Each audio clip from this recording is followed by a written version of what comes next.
Hi guys, welcome back to our channel. இன்றைக்கி நம்ம டான்டன் சாப்டர் 57 தான் பார்க்க போகிறோம். So let's kick off the video.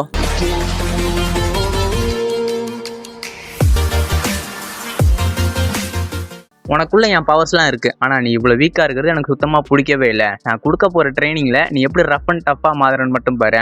உன்னை 110% அளவுக்கு உன்னை பவர் அப் பண்ணி காட்டுறேன்ட்டு கிராணி சொல்ல உட்காரணும். என்னது நம்ம இப்போ இந்த பில்டிங்குள்ளே தான் போக போகிறோம்ட்டு ஷாக்கில் நிற்கிறான். கிராணியும் அதெல்லாம் பயப்படாத கண்ணா, என் கூட வா, நான் எல்லாத்தையும் பார்த்தேன் சொல்லிட்டு அந்த கேட்டை ஏற முடியாமல் ஏறி குச்சிக்கிட்டு இருக்கு. உட்காரணும், எனக்கு எதுவும் சரிப்பட்டு வரல, ஏதோ பிரச்சனையில் மாட்டிக்க போகிறேன்னு என் மனசு சொல்லுது. நம்ம இப்படியே திரும்பி போயிடலான்னு சொல்ல கிராணியும் அப்பெல்லாம் உன் மனசு தோணுச்சுன்னா உனக்கு பிடிச்ச பொருள் ஏதாச்சும் நினச்சிக்கிட்டு உள்ளே ஏறி குச்சி வாடா வெங்காயம்னு சொல்லுது.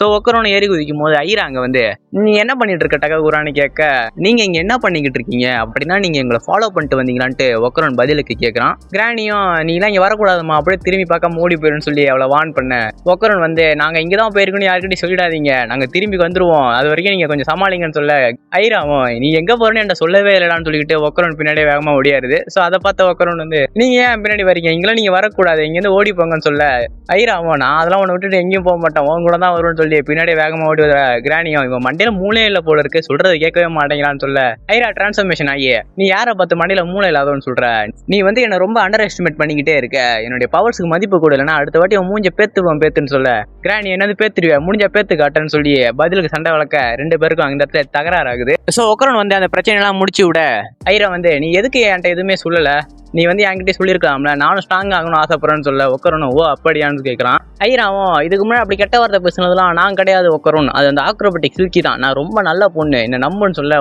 ஒக்கரணும் ஓ அப்படியா அப்ப அதை நீ சொல்லலான்னு சொல்ல ஐராவும் ஆமா நான் சொல்லல, நான் ரொம்பவே நல்ல பொண்ணுன்னு சொல்ல திருப்பிங்கிறான் இவன் மண்டியில மூளையை இல்லை பண்ண ஆரம்பிக்க திருப்பி ரெண்டு பேருக்குள்ள தகராறு ஆகுது. ஸோ ஒக்கரன் மறுபடியும் ரெண்டு பேரையும் சமாதானப்படுத்தி விட்டுட்டு ஒரு மியூசிக் இன்ஸ்ட்ருமெண்ட்ஸ் இருக்க ஒரு ரூமுக்குள்ள பாத்தீங்கன்னா போறாங்க. ஸோ அந்த ரூமுக்குள்ள போகும்போது ஐரா வந்து பயந்துகிட்டு ஒக்கரன் பின்னாடி போய்கிட்டு எனக்கு ரொம்பவே பயமா இருக்கு டககுரான்னு சொல்ல ஒக்கரன் நம்ம கிட்ட யோகாய் பவர்ஸ் தான் இருக்கு, நம்ம பயப்படக்கூடாது, நம்ம எதுக்கு துணிஞ்சவங்கன்னு சொல்ல கிராணி பின்னாடி இருந்து ஒரு சின்னதா ஒரு மியூசிக் தான் போட்டுச்சு. அதில் படபடத்து போன ஐரா ஒக்கரன் மூஞ்சில ஒரு குத்து விடுறா. ஸோ குத்து விட்டுட்டு சைடு கிராணியை பிடிச்சி கத்துற, நீ என்ன எங்களை கொல்றதுக்கு என் கூட்டிட்டு வந்தியா, அவன் மூஞ்ச பேத்துருவான்னு திருப்பி கத்த இந்த சைடு ஒக்கரவனை கண்ணத்தை தேய்ச்சிக்கிட்டு இருக்கான். ஸோ அதை பார்த்து ஐரா அவகிட்ட வந்து சாரி கேட்டுட்டேன் நல்லா தானே இருக்கு ஒக்கரன்னு சொல்லி அங்கே ஒரு சின்ன ஒரு ஃபன்னியான கான்வர்சேஷன் போய்கிட்டு இருக்கு. கிராணியும் இப்போ வந்து நான் பீட்டு போடுவேன், அந்த பீட்டு போடும்போது நீ ஜம்ப் அடிக்கணும் சீக்கிரம் பண்ணு நமக்கு டைம் இல்லைன்னு சொல்ல என்னது பீட்டு போட போறேன் இப்போ நான் என்னதான் பண்ணணும்னு அவன் ஒரு மாதிரி குழப்பத்தில் நின்றுட்டு இருப்பான். ஸோ கிராணி வந்து இப்போ ஆரம்பிக்கிறான்னு சொல்லி பீட்டு போட ஆரம்பிக்கும். ஸோ ஒக்கரன்னு இது என்ன கண்ட்ரைவிடான்னு கேட்க இதுதான் ரிதம், இதுதான் பேட்டிலுக்கான ரிதம்னு சொல்லிக்கிட்டு நம்ம கிராணி பார்த்து அந்த ரிதத்தை கேப் போடாமல் போட்டுட்டு இருக்க ஒக்கரன்னு இதுக்கு பேர் தான் ரிதம்மான்னு கேட்குறான். கிராணி ஆமாம்மா இதுதான் ரிதம், இது பற்றி ஈவல் ஸ்பிரிட் எல்லாம் கூப்பிடுற ரிதம்னு சொல்லி அந்த பியானோவை போட்டு மாங்கன்னு தட்டிக்கிட்டு இருக்கு. ஸோ ஒக்கரன்னு அதை பேந்த பார்த்துட்டு இருக்க கிராணியோ நீ ரெடியா, இது உனக்கான ரிதம், இது வந்து அந்த ஈவுல தூக்கி போட்டு மிதிக்கிறக்கான ரிதம்னு சொல்லிட்டு வேகமா அந்த இதை போட்டு அடிச்சுக்கிட்டு எக்ஸ்பிளைன் பண்ணுது. சாதாரண மனுஷங்களான நீங்க ஒரு வாட்டி குதிச்சு லேண்டை தொடுறதுக்குள்ளேயே அந்த ஈவிலை பார்த்தீங்கன்னா 4 டிஃப்ரெண்டான ஆக்ஷனை செஞ்சே முடிச்சிடும், அந்த அளவுக்கு அது ரொம்பவே ஃபாஸ்டானு சொல்ல அப்போ ஒக்கரணும் அப்போ அது ஒன்றை விட ஃபாஸ்டா டர்போ கிராணி, அப்போ நீ வெத்து தான் போலையான்னு கேட்க உடனே கோவமான டர்போ கிராணியும் நான் வந்து அதை விட 10 மில்லியன் டைம் ஃபாஸ்டர்றான்னு சொல்லிக்கிட்டு நான் வந்து இப்போ டெக்னிக்ஸை பற்றி பேசிக்கிட்டே இருக்கேன்னு சொல்லி ரிதம் போட்டுக்கிட்டு இந்த பேசிக்கான ரிதம்ஸ் எல்லாம் ஒரே பீட்டாவே போட்டுடலாமா, எனக்கு ரொம்ப கடுப்பாகுதுன்ட்டு அது பற்றி 4-5 பீட்டை போட்டுக்கிட்டு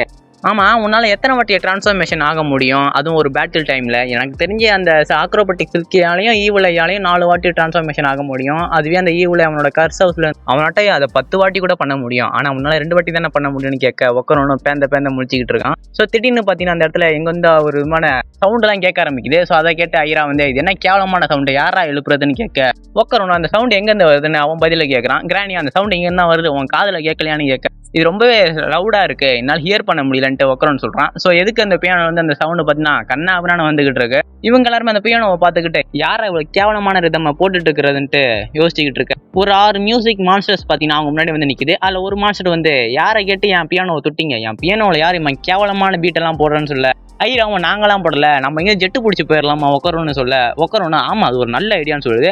கிராணியும் நல்ல புள்ள மாதிரி இவங்க 2 பேர் தான் போட்டாங்க, இவங்களை வந்து என்ன வேணாலும் பண்ணிக்கன்னு சொல்ல அவனும் பீட்டை போட்டு 2 பேரும் பார்க்க விட்றான். ஸோ ஐராவும் ஒக்கரன் டிரான்ஸ்ஃபர்மேஷன் ஆக ஐரா வந்து இது என்ன மாதிரியான அட்டாக்குன்ட்டு கேட்க ஒக்கரணும் எனக்கு ரொம்ப கவலையாக இருக்குன்ட்டு திரும்பி டிப்ரெஷனுக்குள்ளே போயிடுறான். ஸோ அங்க இருந்த 3 மான்ஸ்டர்ஸுமே பீட்டை போட அந்த ஒவ்வொரு பீட்டையும் ஒக்கரன் டாச் பண்ணி வந்துட்டு இருக்கும் போது அதுல ஒரு பீட்டு மட்டும் பாத்தீங்கன்னா திடீர்னு வெடிச்சு ஒக்கரன் ஒரு இடத்துல லாக் பண்ணிடுது.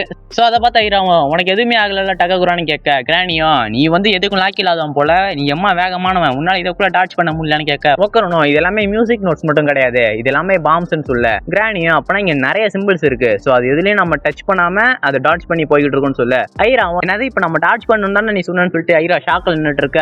அந்த 6 மான்ஸ்டர்ஸுமே எதுக்கு வந்து நின்றுட்டு எங்களை தானே நீங்க எப்படி போவீங்கன்ற மாதிரி எல்லாருமே மியூசிக்ஸ் வச்சு ஒரு பராஜ் கொடுக்க ரெடி ஆகுது. ஸோ அதோட இந்த ஒரு சாப்டர் பாத்தீங்கன்னா முடியுது.